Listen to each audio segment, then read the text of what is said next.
उत्साह उत्साहो बलवानार्य न सत्यु सहार परम बलम सोत्साहस्य ही लोकेशु न किंचिदपि दुर्बलम। अर्थात उत्साह बड़ा बलवान होता है, उत्साह से बढ़कर कोई बल नहीं है।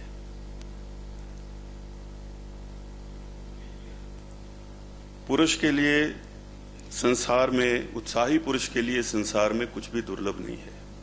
हम सौभाग्यशाली हैं, हमारे मुख्यमंत्री में उत्साह भी है और दूरदर्शिता भी है, जिसका परिचायक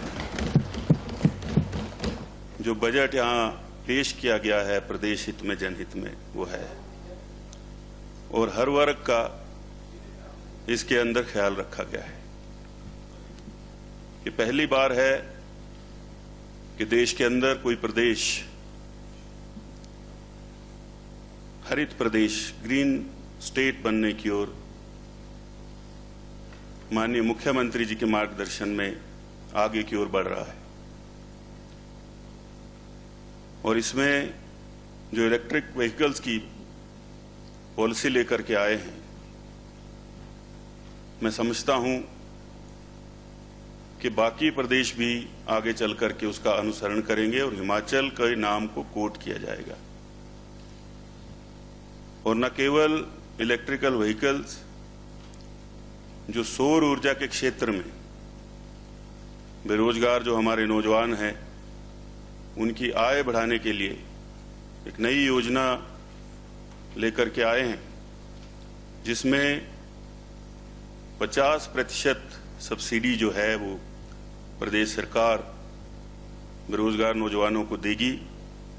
लेकिन मेरा साथ में एक निवेदन ये रहेगा कि इसमें माननीय मुख्यमंत्री महोदय लैंड पूलिंग भी जोड़ें, क्योंकि स्मॉल एंड मार्जिनल फार्मर जो है, हो सकता है उसके पास इतनी भूमि ना हो, और जहां पंचायतों के पास भूमि उपलब्ध है वहां पंचायतें उस भूमि को ऐसे युवकों को उपलब्ध करवाएं, ताकि वो अपना आय का स्रोत जो है उससे पैदा कर सकें।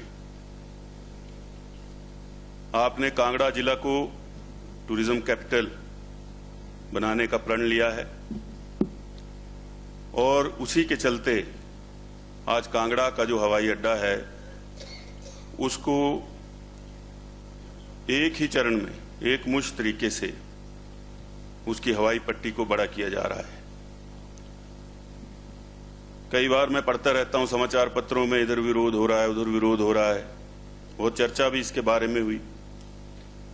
मैं समझता हूं कि इस तरफ के जितने विधायक कांगड़ा के बैठे हैं, सब इस समर्थन में हैं कि वहां पर हवाई अड्डे का विस्तार हो, और न केवल इसका लाभ कांगड़ा को होगा बल्कि साथ लगते जो जिले हैं उनको भी इसका लाभ होगा, पूरे हिमाचल को होगा।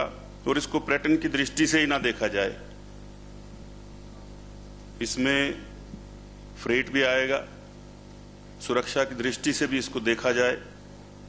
हम लोग जो हैं वो दो ऐसे देशों के साथ बॉर्डर पर हैं जिनका इंफ्रास्ट्रक्चर हमसे ज्यादा मजबूत है, और कई बार ये बात आ रही है कि कुछ लोग तो बिल्कुल उजड़ जाएंगे जो शामलात पर बसे हैं।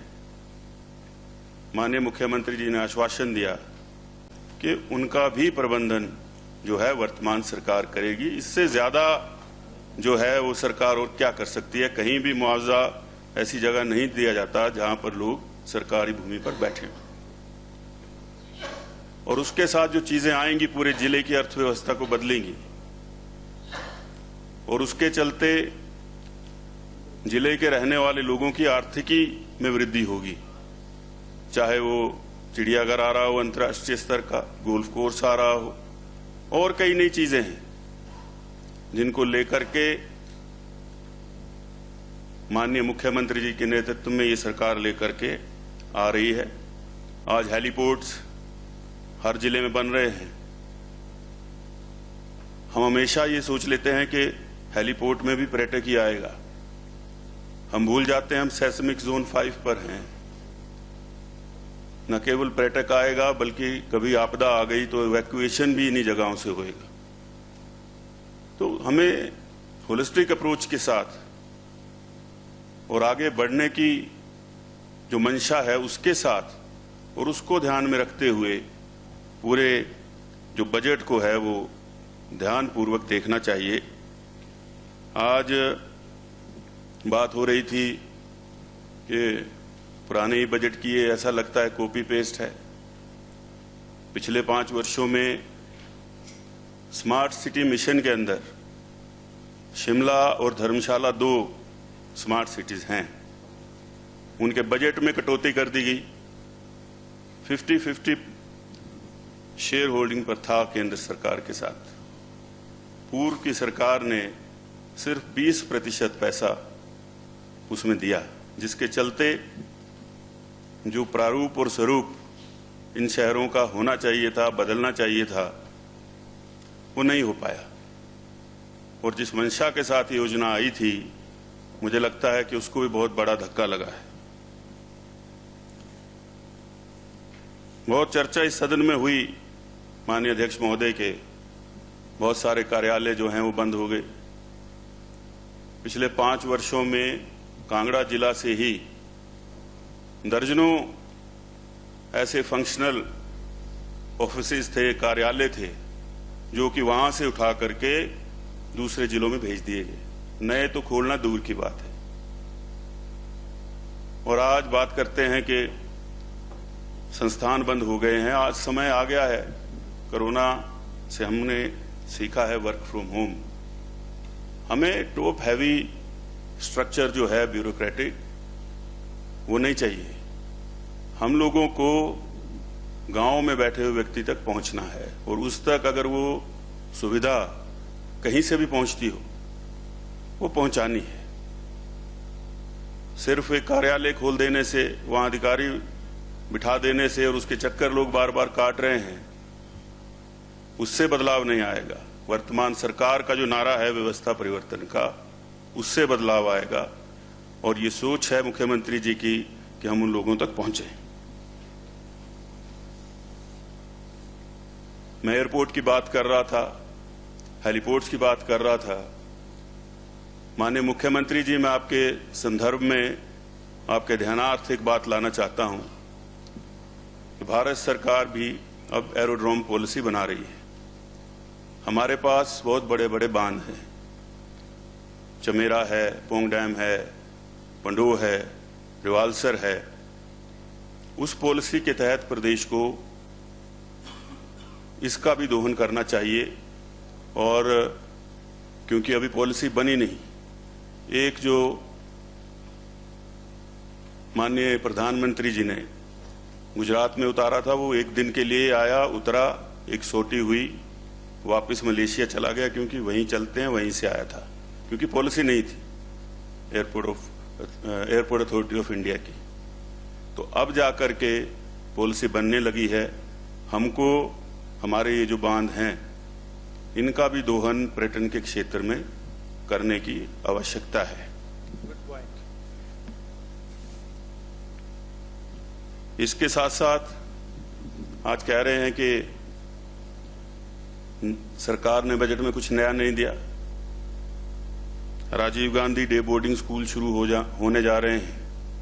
हर तरह की व्यवस्था वहां पर, गांव का जो बच्चा जो प्राइवेट स्कूल नहीं जा सकता, उसको उपलब्ध होगी। एक नई सोच है।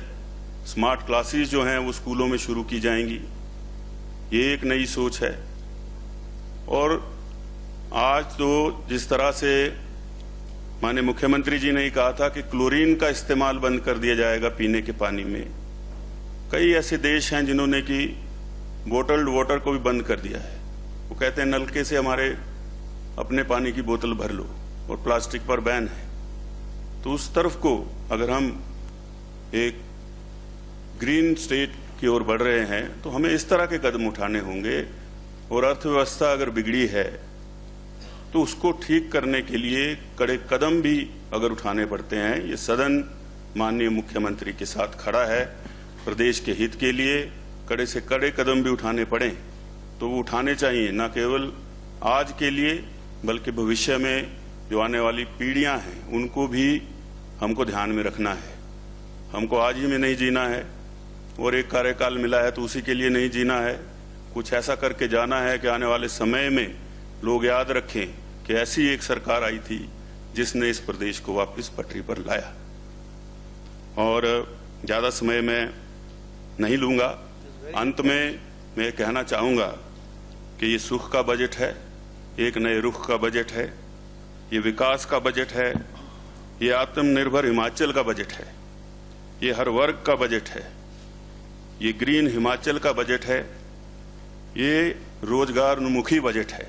इसलिए मैं बजट का समर्थन करता हूं। आपने मुझे समय दिया, बहुत बहुत धन्यवाद। Thank you very much.